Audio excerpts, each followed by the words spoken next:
They say the best sermons you preach are the ones you preach to yourself. Well, I don't know if this will be the best, but it's a sermon I'm preaching to myself.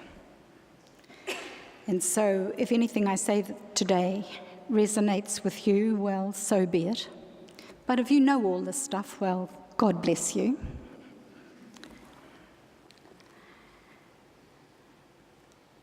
And I say that in all sincerity because I don't really know how to preach this stuff.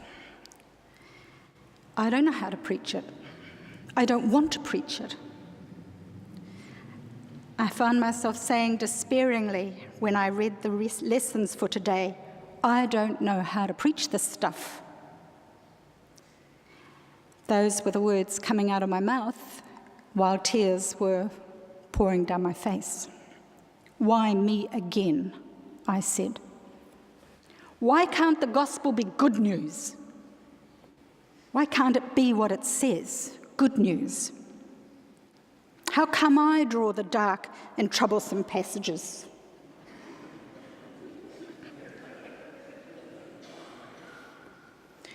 Surely this world is a tough enough place for us humans to live in, what with war and violence, upheaval, deprivation, extremes of wealth and poverty, climate extremes bringing floods and drought, searing heat and freezing cold.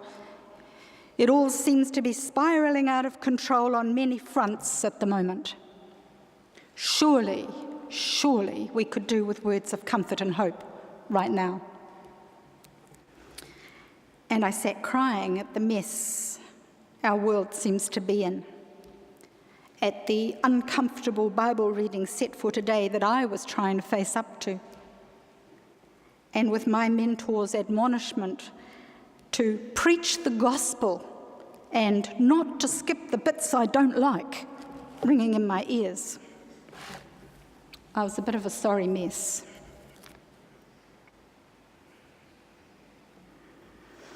And then Jesus' words in John 14:25 came to mind. Peace I leave with you. My peace I give to you. I do not give to you as the world gives. Do not let your hearts be troubled and do not be afraid. But where is that peace? How can I find it? I asked. And what began to take shape in my mind seemed to be so counterintuitive, so upside down, that I couldn't think anymore, and I shut my books and walked away. I'm searching for that peace. I'm searching for that peace that Jesus promised his followers, that peace that passes all understanding, that the church blesses us with week by week. But from the murk of my distress emerged a clear sense that this peace that I'm searching for, that we are searching for, will not be an absence of unrest, nor an absence of stress, nor a quiet and calm restfulness with no disagreements or unreasonable expectations or rivalry. It won't even be a sort of polite, tolerant tension. Rather, it seems to me, it will be peace that comes from a deep down knowing that I've done my best to be faithful to the baptismal call that pursues us, that has pursued me all my life, that wraps us up, that call which invites us to be servants of God, a servant of justice, as Isaiah says. To be a servant such as this leads directly to the peace we long for, which, however, is only to be found in the counterintuitive demands of the gospel. And I must say quickly, very quickly, in case you hear a self-righteous settling into interior satisfaction or self-righteous individual certainty about what's right, that God's way of justice and peacemaking, to which we are all called to commit ourselves as servants, may well require upheaval of the very things we feel most secure about and look to for the greatest support. We only have to read the stories in the Gospels about the dislocation, the confusions, and the misunderstandings of the Gospels and others who sought to follow Jesus to get a picture of the discomfort and the upheaval that could occur. Remember, Jesus says, "My peace I give to you, not as the world gives." So perhaps we should anticipate peace will be different from our expectations. And of course, added to that, there is the troubling verse in today's gospel to further shake our expectations. "I came to bring fire to the earth. Do you think I came to bring peace to the earth? No, I tell you, but rather division."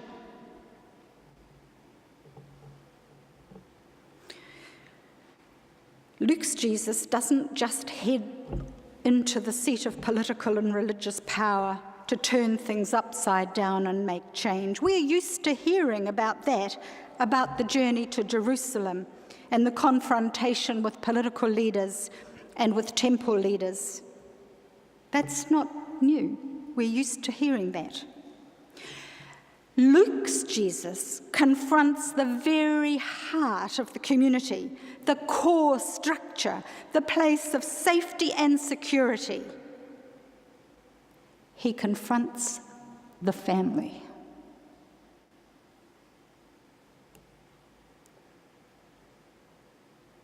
No more could families and family loyalty and the maintenance of harmony in families be an excuse for not seeing what needs to be done to bring justice. No more could the excuse, "my family needs and its well-being come first," no more could that be used as an excuse for getting involved.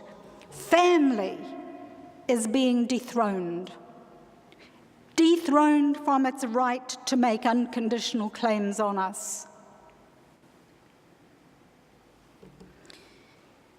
Even in the midst of family, the challenge to change our ways is being made.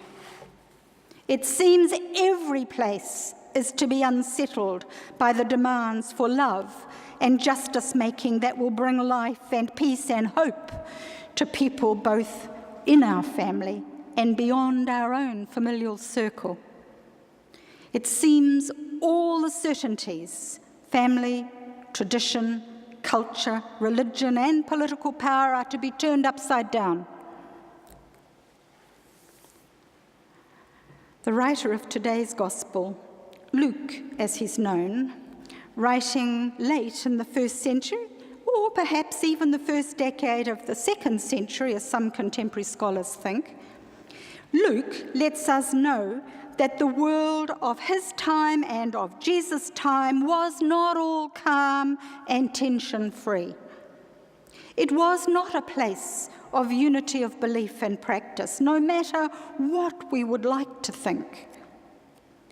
It was a difficult place. Christians were persecuted by non-Christians, and Christians argued between and among themselves. And we're still arguing about our differences today, as we're only too painfully aware. And it may always be this way. There was no peace as we expected. But it isn't peace that is at stake.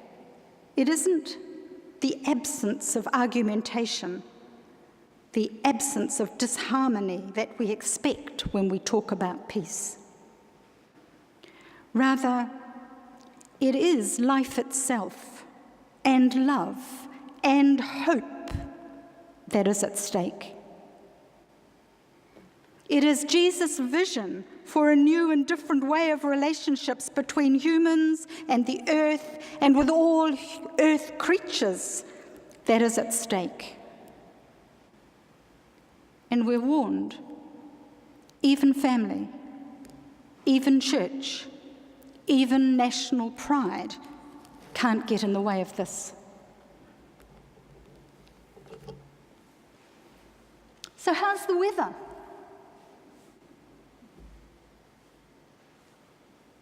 Cold? Sunny? Isn't that what we talk about when all else gets too hard?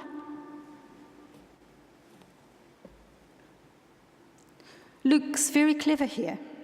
At the end of the story he's telling, he drops his hearers right into one of their safe places, right into a conversation about the weather. Oh yes, we all know how to read the weather. We all know how to talk about the weather. We do it every day, perhaps even more than once a day. Now, we have to learn to read life and health and community well-being just as accurately, and to talk about it just as much. The peace we seek is to be found in knowing that we are aligned with the call to be a servant of God's justice, knowing we are followers of Jesus' way that leads toward life and hope and love, even when it seems to turn everything that we know on its head. Not only must we learn to recognize the signs of the times, we're encouraged to do what's right where we can, in whatever situation we find ourselves, and there'll be many and various situations. And what is it that's right? We ask quickly. How will we recognize what is right?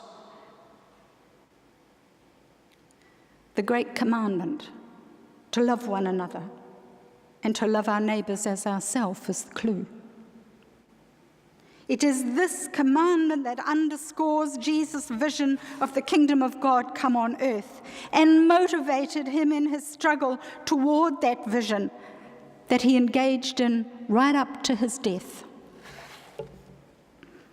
And it is in the face of this command to love one another that Luke's Jesus says today, somewhat sadly, I think,